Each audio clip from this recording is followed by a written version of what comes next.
Hey family, I wanted to come on here and encourage you guys on generational cycles, patterns and habits that we don't even realize that we carry from our parents until we realize that this is not a thing that we really want to repeat.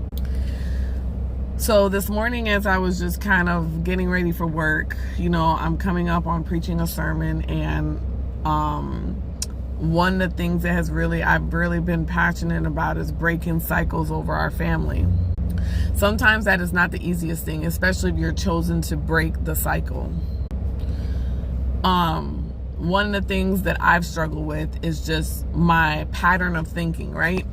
Over explaining myself, feeling like I have to justify myself, just thinking that nothing great can happen for me, because those are things that I have dealt with as a young girl.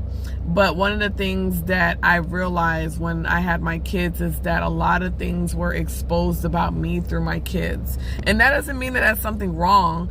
I feel like that's how God uses our children to edify us, right? Because sometimes in the spirit, we don't see the things, and God sends tangible things that we can see that kind of checks our spirit about, And so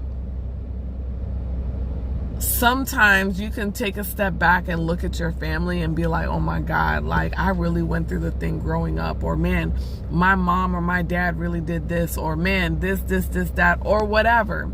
But the problem is that when you point the finger at somebody else, you got to be prepared to point the finger back at yourself, right?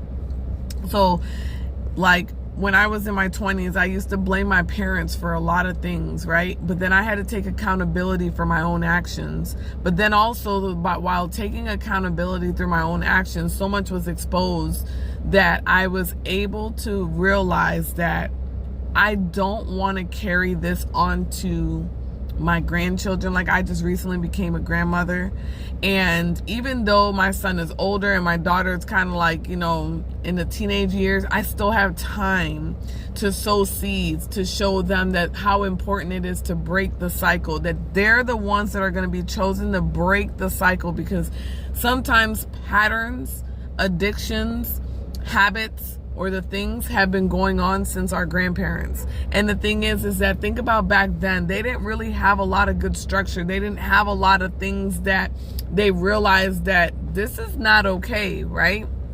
So I just want to encourage somebody who may feel heavy and may feel like they don't know how to start. What I will encourage you to do is be in a place with God and allow Him to speak to you, allow Him to continue to guide your steps, because the Holy Spirit